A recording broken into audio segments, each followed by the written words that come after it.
नमस्कार, सत श्री अकाल, वड़क्कम दोस्तों, स्वागत करता हूं और एक नए वीडियो के साथ में, एक नए टॉपिक के साथ में। मई का महीना चल रहा है और जैसे कि आप समझ सकते हो, जून में यहाँ पे काफ़ी बारिश शुरू भी हो जाती है, तो काफ़ी सारे काम जो है बड़ी तेज़ी के साथ चल रहे हैं। मैं आपको दिखाता हूँ, खेत में जो है खाद डालने का काम बहुत तेज़ी से और ज़ोरों शोरों से चल रहा है, जैसे कि आप देख सकते हैं। तो दोस्तों, हम पहुँच चुके हैं हमारे सर के साइट पे। गर्मी का सीज़न है।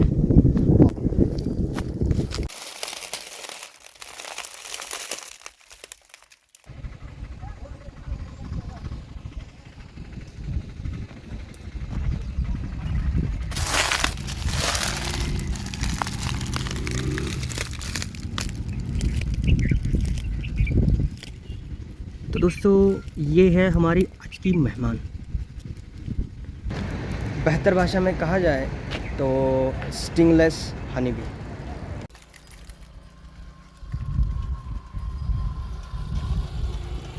तो दोस्तों, मैं आया हूँ सिटी से लगभग 30 किलोमीटर आगे, और ये जो आप मेरे पीछे देख सकते हो, ये सर का फार्म है।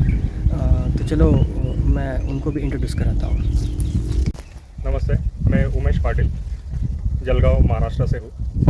हम यहाँ पिछले 4 साल से स्टिंगलेस बी कंजर्वेशन प्रोजेक्ट पे काम कर रहे हैं। स्टिंगलेस बी कंजर्वेशन प्रोजेक्ट में हम जो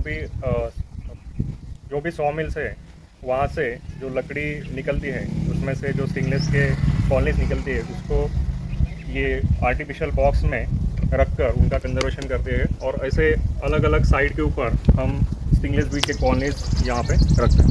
बाद में 5 प्रकार की मधुमक्खी है। उसमें है सबसे बड़ी जो है एपिस डॉर्सेटा, उसको हम रॉक बी बोलते हैं। दूसरी है सिराना इंडिका, उसको मराठी में सातेरी बोलते हैं। तीसरी है एपिस फ्लोरिया, उसको हम फुलरी बोलते हैं। और चौथी जो है वो विदेश से लाई हुई मधुमक्खी है, एपिस मेलिफेरा। उसका ही हम मोस्टली हनी खाते हैं, और उसका ही सबसे ज़्यादा इंडिया में एपीकल्चर किया जाता है, और उसका ही ज़्यादा मध का प्रोडक्शन इंडिया में होता है। और ये 5वां जो टाइप है, ये स्टिंगलेस बी है। स्टिंगलेस बी को ट्राइगोना भी बोला जाता है, और मराठी में उसको पोते मोहड़ बोलते हैं। स्टिंगलेस बी बोलने का कारण क्या है कि जो बाकी 4 प्रकार की मधुमक्खी है, उसको स्टिंग है, मतलब डंक है। लेकिन ये जो मधुमक्खी है, इसको स्टिंग नहीं होती है। ये सिर्फ मैंडिबल्स जो होते हैं, उसके माउथ पार्ट, उससे ही काट सकती है, स्टिंग नहीं मार सकती, इसलिए इसको स्टिंगलेस बी बोलते हैं। अब स्टिंगलेस बी कंजर्वेशन प्रोजेक्ट में से हम जो यहाँ पे एपीकल्चर कर रहे हैं, इसमें बेनिफिट क्या है? तो सबसे पहला बेनिफिट तो पॉलिनेशन ही है।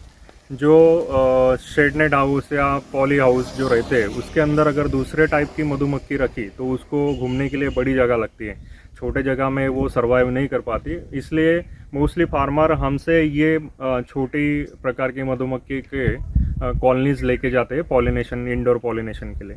दूसरा सबसे बड़ा बेनिफिट इसका ये है कि ये छोटे छोटे जो आयुर्वेदिक मेडिसिनल प्लांट्स है, जिसके फ्लावर्स भी, हाँ, उसके फ्लावर्स भी छोटे छोटे रहते हैं, उससे ये मोस्टली पोलन और हनी कलेक्ट करते हैं। इसलिए इसके जो हनी है, इसको केरला या साउथ इंडिया साइड में बहुत डिमांड है, गल्फ कंट्री में भी बहुत डिमांड है। केरला साइड से इसका कम से कम 3 से 4 हज़ार रुपये पर केजी के हिसाब से इसका हनी बेचा जाता है, और गल्फ कंट्री में भी इसको एक्सपोर्ट करते हैं। तो हमारे यहाँ से भी ये हनी कम से कम 3 से 4 हज़ार रुपये पर केजी के हिसाब से हमने अभी तक बेचा है।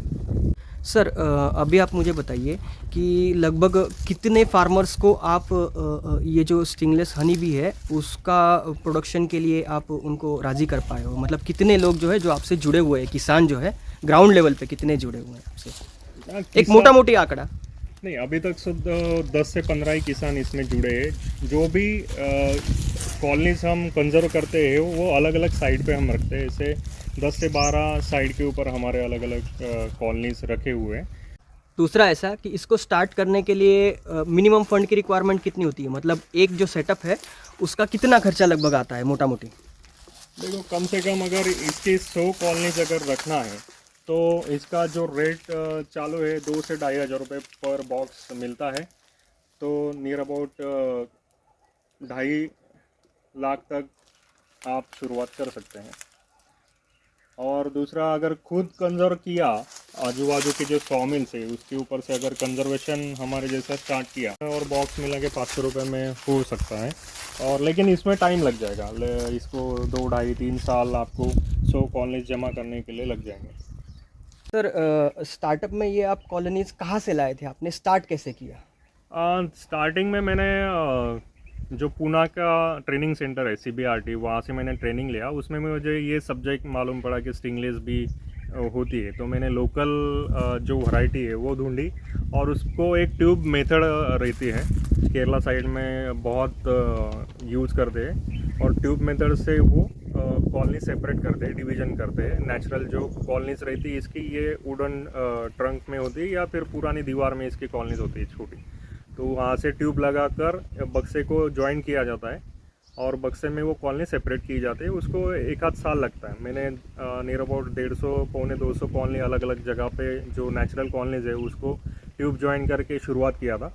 उसमें से मुझे कुछ ही कॉलोनी मिली और बाकी मुझे दूसरी लीड मिली कि जो सॉमिल रहती है, लोकल सॉमिल, वहाँ पे जो पुराने पेड़ कट कर आते हैं उसमें बहुत सारे मधुमक्खी के कॉलोनीज निकलती है और वो ऐसे ही डिस्ट्रॉय हो जाती है। तो हम वहाँ पे कांटेक्ट करके वहाँ से हम उनको सर्वाइव कर रहे हैं या कंजर्व कर रहे हैं। तो सर उनको कुछ पैसे वैसे देने पड़ते हैं? नहीं कुछ नहीं, उनकी कॉस्ट होती है? नहीं नहीं, सॉमिल वाले तो कुछ कॉस्ट नहीं लेते, उनको उससे कुछ मतलब नहीं है और पैसों का तो विषय ही नहीं है, क्योंकि हम कंजर्वेशन करके ही कर रहे हैं।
अभी जो आपके पास में अभी फ़िलहाल की कंडीशन में है, तो वो कितने बॉक्स अभी फ़िलहाल आपके पास में है, उसका प्रोडक्शन कितना? देखो अभी ये शुरुआत है। हमने कम से कम 4 साल में 150 कॉलोनी कंजर्व की है और 150 कॉलोनी से हम अभी डिवीज़न की ये साल में शुरुआत की है। मतलब एक कॉलोनी से 2 कॉलोनी भी हम बना सकते हैं, वो भी हम उस पर रिसर्च करके हम एक कॉलोनी से 2 कॉलोनी कर रहे हैं। तो नियर अबाउट 200 के लगभग मेरे पास कॉलोनी है, अलग अलग 4 साइड के ऊपर रखे हुए।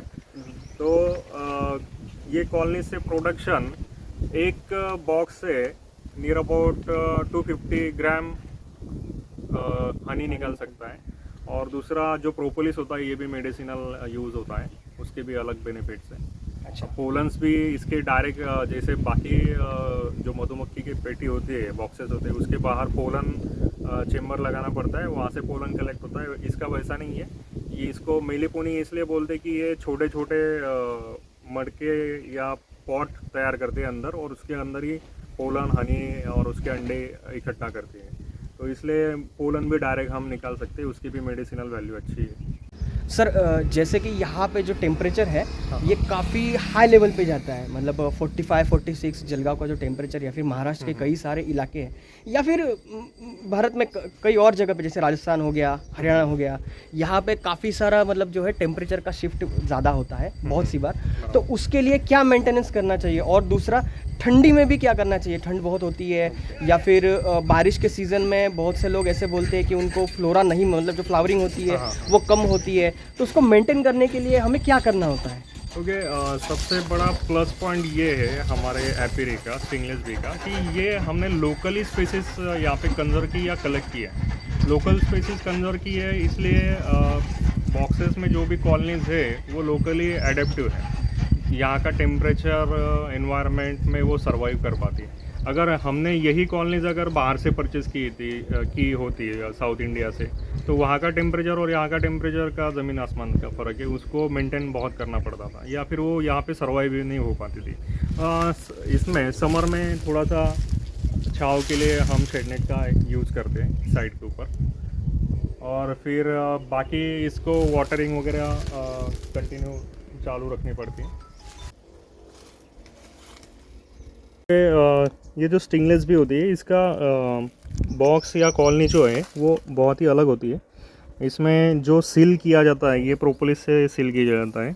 ये प्रोपोलिस जो होता है ये अलग अलग जो गम प्रोड्यूस करने वाले जो पेड़ रहते हैं वहाँ से स्टिकी पार्ट वो उठाते हैं, और दूसरा खुद का जो सलाइवा या दूसरा केमिकल जो है उनके बॉडी में जो सीक्रेट होता है उससे ये प्रोपोलिस बनाते हैं। प्रोपोलिस का बेनिफिट ऐसा है कि ये एंटी वायरल और एंटी फंगल है, एंटी बैक्टीरियल है।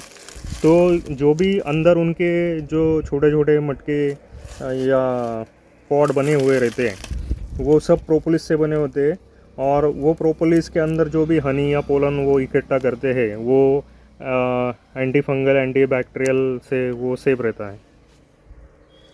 और बेनिफिट्स और क्या क्या है इसके?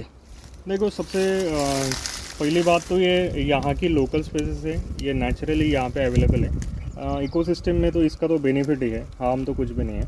और सबसे बढ़िया पार्ट ये है कि ये स्टिंगलेस है। दूसरी कॉलोनीज जब हम रखते हैं तो उसका डर लगता है कि ये काट ना ले, लेकिन ये स्टिंग नहीं होता है, इसलिए ये काटती नहीं है, तो ये इजीली कोई भी इसको हैंडल कर पाता है। और दूसरा पॉलिनेशन के लिए तो सबसे बढ़िया है, क्योंकि इसकी पॉपुलेशन डेंसिटी ज़्यादा होती है, बाकी मधुमक्खी के हिसाब से साइज़ कम है, इसलिए ये छोटे कॉलोनी में भी संख्या ज़्यादा रहती है। ये जो आसपास का जो एरिया है ये कुछ आपने डिसाइड करके लिया है, मतलब एरिया का रिक्वायरमेंट ये मक्खी के लिए क्या होता है? नहीं, इसको डिफाइन ऐसा कुछ भी नहीं है। लोकल स्पेसिस होने की वजह से इसको जो भी यहाँ पे अवेलेबल है सीजनल के हिसाब से फ्लावरिंग, तो वो इसको अवेलेबल साल भर रहती है। बारिश के सीज़न में एपीकल्चर में उसको आर्टिफिशियल जो भी शुगर लिक्विड होता है वो प्रोवाइड करना पड़ता है, लेकिन अभी तक मुझे ये लोकल स्पेसिस होने के कारण इनको कुछ भी प्रोवाइड करने की ज़रूरत नहीं पड़ी। सिर्फ उनका जो हनी रहता है वो समर में निकालना नहीं है। अगर समर में हनी निकाल लिया तो फिर उनको बारिश के सीज़न में उनका खुद का जो प्रोड्यूस किया हुआ हनी है वो मिलता नहीं है, इसलिए शुगर प्रोवाइड करनी पड़ती है। जैसे कि हम देख रहे हैं सर, इसको स्टिंग नहीं है, तो क्या हम इसको मतलब जो उसका वेनम होता है उसके ऊपर हम वर्कआउट नहीं कर सकते? तो इसका कुछ ड्रॉबैक है, या फिर ये जो ड्रॉबैक है इसके बारे में कुछ बताइएगा। वेनम जो निकालना पॉसिबल बहुत कम रहता है। बाकी जो एपीरीज रहती है मेलीफेरा या फिर सिराना की जो कॉलोनीज रहती है, बहुत कम ही लोग उसको वेनम के ऊपर काम करते हैं। बहुत ही एपी कल्चर वाले बहुत कम लोग काम करते हैं, इसलिए मेन तो इसका पोलन, हनी और जो भी पॉलिनेशन का यूज़ है यही मेन है। इसके बारे में अभी जो मार्केट है जो फ़िलहाल आपको मिल रहा है करंटली, तो उसके बारे में कुछ बताइए हमें। देखो, इसका दो प्रकार से हम मार्केट यानी कि प्रोडक्शन ले सकते हैं। एक तो कॉलोनीज भी बेची जाती है, 2,500 से 3,000 तक इसकी प्राइस कॉस्ट रहती है मार्केट में, और दूसरा इसका हनी भी बेचा जा सकता है 3,000 से 4,000 रुपये पर केजी के हिसाब से। अभी इसमें बहुत सारे रिक्वायरमेंट या इंक्वायरी मेरे तरफ आते हैं, तो मतलब अगले साल का हनी तो ऑलरेडी बुक हो चुका है। 4,000 रुपये पर केजी के हिसाब से हनी मेरे से लेके जाते हैं डायरेक्ट कस्टमर। तो अगले साल से वो बुक हो चुका है। और देन कॉलनीज़ का जो है अभी मेरे को 100 कॉलनीज़ की एक रिक्वायरमेंट आई है, और बाकी और ऐसे छोटे छोटे कस्टमर मिलके नियर अबाउट 130 कॉलनी तक रिक्वायरमेंट है, वो भी मैं अगले साल तक कंप्लीट कर लूँगा। जैसे कि हम देखते हैं काफ़ी सारी जो मधुमक्खी के पालन का जो एक कंसेप्ट है उसको सरकार की तरफ से काफ़ी सारा सपोर्ट मिलता है, काफ़ी सारी सब्सिडीज़ होती है, काफ़ी कुछ मतलब सरकार की तरफ से हेल्प की जाती है, मदद की जाती है। तो इसमें ऐसा कुछ है या नहीं है, और नहीं है तो क्यों नहीं है, ऐसा कुछ अगर आप बता पाओगे? पहली बात तो स्टिंगलेस भी की जो कॉलेज है या स्टिंगलेस भी जो कल्चरिंग की जाती है बहुत कम लोग हैं। महाराष्ट्र में 8 से 10 ही लोग होंगे। ये अभी ज़्यादा प्रचलित नहीं हुए, इसलिए गवर्नमेंट से इसको अभी तक कोई फैसिलिटी नहीं है। लेकिन हनी मिशन से मेलीफेरा या सिराना के ऊपर सब्सिडी मिलती है, उसी प्रकार से आगे जाकर ये हो सकता है। CBRT जो है सेंट्रल बी रिसर्च पूना की, वो जल्द से जल्द इसमें मेरे ख्याल से सब्सिडी या फिर कॉलोनी प्रोवाइड, क्योंकि कॉलोनी सप्लाई वाले ही लोग कम हैं। मेरे गुजारिश यही होगी लोगों से ज़्यादा कि लोकल जो आसपास सॉमिल्स है वहाँ से कॉलोनीज़ आपकी लोकल स्पेसिस की स्टिंगलेस बी की कलेक्ट कीजिए। ज़्यादा से ज़्यादा कॉलोनीज़ यह सर्वाई अगर हो गई तो इसका प्रोडक्शन भी बढ़ेगा डिवीज़न से, और कॉलोनीज़ अवेलेबल होंगी तब बी कीपर नए से नए इसमें आएंगे, और गवर्नमेंट भी इसमें सब्सिडी दे सकती है। अगर कॉलोनीज़ ही प्रोवाइड करने के लिए है ही नहीं तो एपीकल्चर का यूनिट सेटअप कैसे क्या होगा? सर आप क्या रिकमेंड करोगे किसी को अगर नया स्टार्ट करना हो? क्योंकि आमतौर पर देखा जाता है कि जैसे कोई किसान होता है तो वो जाने से डरता है, या फिर जैसे बायोटेक्नोलॉजिस्ट हो गए या फिर कुछ और हो गए सरकारी जैसे डिपार्टमेंट हो गए कुछ, उसके बारे में क्या बोलना चाहोगे?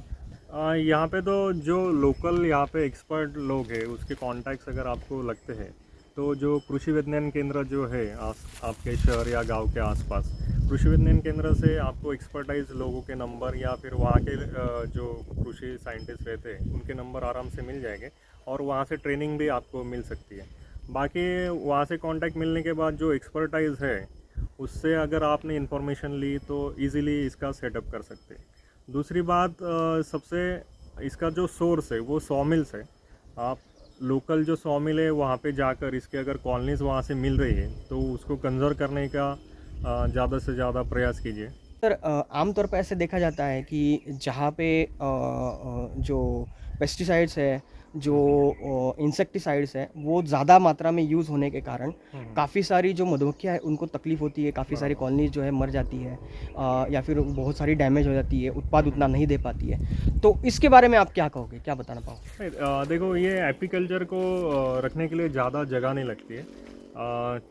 आप इस पे 2 बॉक्स के बीच में अगर 1-1 फीट का भी गैप रखेंगे तो भी ये सर्वाइव हो पाता है। मतलब इस स्पीसीज़ के लिए, ये स्पीसीज के लिए तो स्टिंगलेस हनी बी आपके के लिए। जो बैकयार्ड है घर के आसपास या थोड़ी अच्छी जगह की वहाँ पे एग्रीकल्चर पेस्टिसाइड ये वहाँ तक नहीं आ पाएंगे, ऐसी जगह आप ये कॉलोनीज सेफली रख सकते हो। शहरी बाग में एक 5 से 10 कॉलोनीज आप रख सकते हैं, ऐसे 100 कॉलोनीज तक नहीं रख पाएंगे क्योंकि उनको जो नेक्टर सोर्स है वो वहाँ पे लोकली अवेलेबल नहीं होगा। खेत के आसपास नेक्टर सोर्स 12 ही महीने अवेलेबल होता है।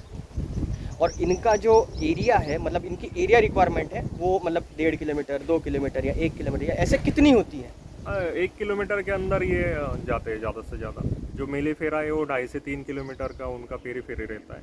सिराना का भी नियर अबाउट 2 किलोमीटर तक पेरीफेरी रहता है। इनका 1 किलोमीटर के आसपास हो जाता है इनका, ज़्यादा दूर तक ये स्पेसिस जाती नहीं है। आपके यहाँ पे जो भी लोकल लकड़ी की स्पेसिस है जो हार्डवुड होता है, जो ज़्यादा से ज़्यादा दिन टिक पाएगा, वो लकड़ी आप चॉइस कर सकते हैं।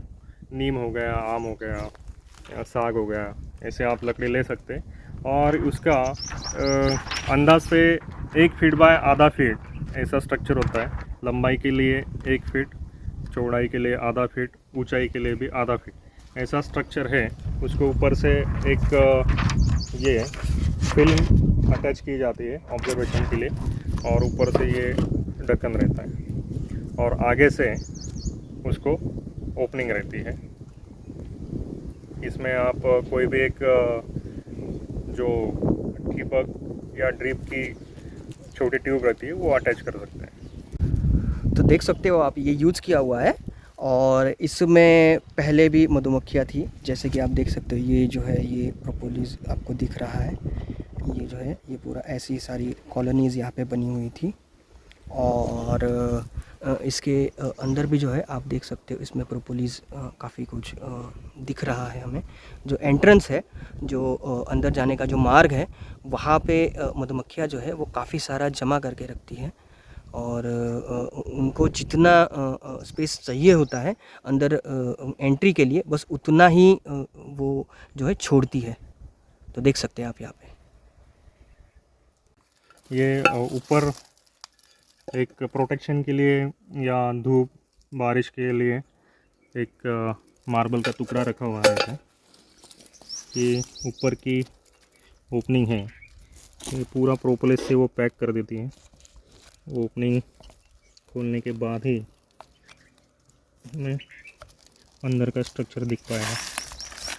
सर, ये जो आपने टेप लगाई हुई है, तो ये मतलब इसका कुछ पर्पज़ है या फिर किस बात के लिए? जब हम उसको कंजर्व करके लाते हैं तब उनका नेचुरल प्रोपोलिस वहाँ पे नहीं रहता है, तो देख सकते हैं आप। उतने देर तक उसको प्रोपोलिस डेवलप होता है, उतने देर तक उसको लगाना पड़ता है।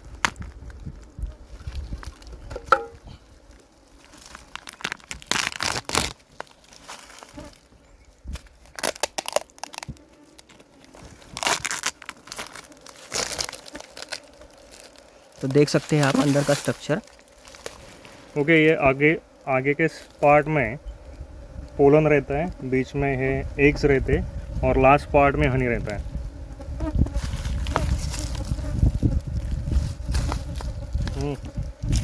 मतलब सर के घर पे आए हुए हैं और यहाँ पे बहुत ही ब्यूटीफुल गार्डन सर ने बनाया हुआ है। और यहाँ पे भी एक कॉलोनी जो है डेमो के लिए इन्होंने रखी हुई है।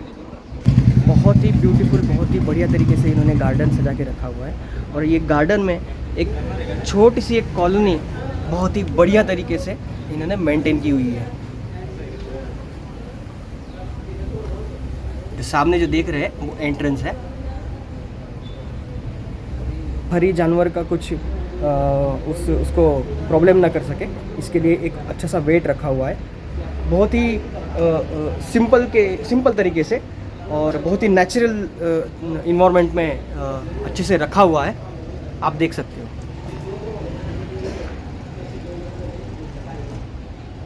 आपका बहुत बहुत धन्यवाद जो आपने आपका कीमती समय निकाल के हमें जो कॉलोनीज़ दिखाई है और जो इन्फॉर्मेशन दी है, उसके लिए thank you so much. Okay, आपका भी बहुत बहुत धन्यवाद। हमारा मैसेज ज़्यादा से ज़्यादा लोगों तक आपकी वजह से जाएगा और इससे ज़्यादा से ज़्यादा स्टिंगलेस बी का कंजर्वेशन होगा। तो ये था स्टिंगलेस हनी बी के बारे में, और मिलते हैं फिर नेक्स्ट वीडियो में एक नए टॉपिक के साथ। तब तक के लिए